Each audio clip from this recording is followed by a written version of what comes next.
गणित शिक्षिका, हिंदी माध्यमिक विद्यालय। मैं 6वीं कक्षा के विद्यार्थियों को पिछले साल का पुनरावर्तन के तौर पर कुछ बातें याद दिलाने वाली हूँ। सबसे पहले गणित में हमको 4 क्रिया आनी बहुत आवश्यक होती है: जोड़ना, घटाना, गुणा करना और भाग क्रिया। इन क्रियाओं को समझाने के लिए सबसे पहले संख्याओं का वाचन तथा उनका स्थानीय मान ज्ञात करना आवश्यक होता है। इसीलिए आज पुनरावर्तन के तौर पर हम 9 अंक वाली संख्याओं का वाचन तथा उनका स्थानीय मान ज्ञात करेंगे। तो इसके लिए उदाहरण के तौर पर मैंने एक संख्या ली है जिसका मैं वाचन कर रही हूँ। 98,35,42,187। फिर से एक बार संख्या को वाचन करती हूँ। 98,35,42,187। अभी ये जो संख्या है ये 9 अंक वाली संख्या है और इस संख्या का अध्ययन पिछले साल 5वीं में आपने किया है। लेकिन तो भी सबसे पहले इन संख्याओं का स्थानीय मान हम लोग ज्ञात करेंगे। इन संख्याओं में संख्याओं 7, ये जो संख्या है इसका स्थान होता है इकाई का स्थान, और इस इकाई स्थान उसके बाद आता है 8, ये जो अंक है इसका स्थान है दहाई। उसके बाद 1, ये जो अंक है इसका स्थान है सैकड़ा। उसके बाद आता है 2, इस संख्या का स्थानीय मान है 1000। और इन संख्याओं का हम लोग इस तरह से स्थान जो है वो दाएं से बाईं तरफ हम लोग ऐसे ही पढ़ते जाएंगे। इस तरह से पढ़ते समय हम लोग इन संख्याओं का इकाई जो है, इकाई का मान होता है 1, दहाई का मान होता है 10, सैकड़े का मान होता है 100, 1000 का मान होता है 1000, 10,000 इस स्थान का मान होता है 10,000, लाख इस स्थान का मान होता है 1 लाख, 10 लाख इस स्थान का मान होता है 10 लाख, करोड़ इस स्थान का मान होता है 1 करोड़, और उसके बाद आता है 10 करोड़। 10 करोड़ का स्थानीय मान होता है 10 करोड़। यह इस तरह से हम लोगों ने दाएं से बाईं तरफ इन संख्याओं का स्थानीय मान तथा उनका स्थान देखा। और गणित में स्थानीय मान जो होता है वो हमेशा दाएं स्थान से बाएं स्थान की तरफ जो है वो बढ़ता जाता है।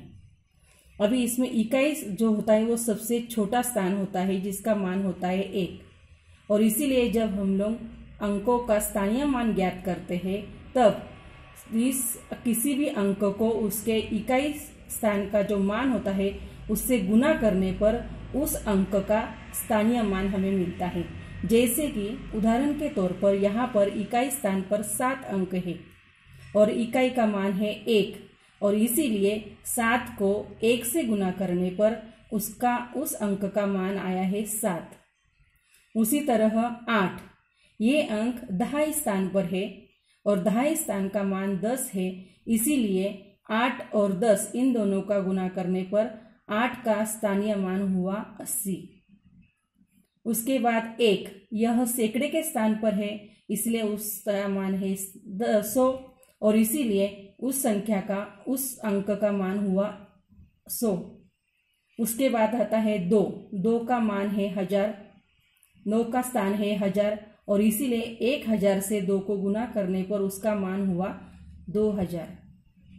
बाद में 4, ये 10,000 के स्थान पर है, इसीलिए 4 को 10,000 से गुना करने पर उसका मान हुआ है 4000। बाद में आता है 5 जो है वो लाख के स्थान पर है, और इसीलिए 5 को 1 लाख से गुना करने पर उस अंक का मान हुआ 5 लाख। उसके बाद आता है 3 जो है वो 10 लाख के स्थान पर है, इसीलिए 10 लाख को 3 से गुना करने पर उस अंक का मान हुआ 30 लाख। उसके बाद आता है करोड़। 8 अंक जो है वो करोड़ के स्थान पर है और करोड़ का मान होता है 1 करोड़, इसलिए 8 को 1 करोड़ से गुना करने पर उस 8 का मान स्थानीय मान हुआ 8 करोड़। उसके बाद आता है 9। 9 जो है वो 10 करोड़ के स्थान पर है, इसलिए उसको 10 करोड़ से गुना करने पर उस अंक का स्थानीय मान हुआ 90 करोड़। तो इस तरह से इन अंकों का ये स्थानीय मान हम लोग ज्ञात कर सकते हैं।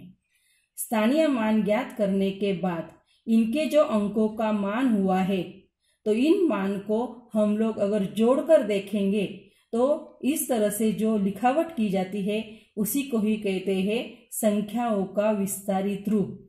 और इस तरह से हम लोगों को अंकों का स्थानीय मान ज्ञात होने पर संख्याओं का वाचन करना तथा उनका लिखना बहुत ही आसान होता है।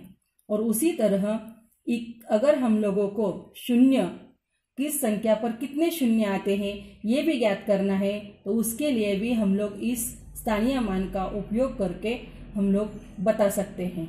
जैसे कि इकाई के स्थान पर कोई भी शून्य नहीं आता है, दहाई के संख्या पे 1 शून्य आता है, सैकड़े के अंकों के बाद 2 शून्य आता है, 1000 के अंकों के बाद 3 शून्य आता है, 10,000 के अंक के बाद 4 शून्य आता है, या 5 लाख मतलब लाख के अंकों के बाद 5 शून्य आते हैं।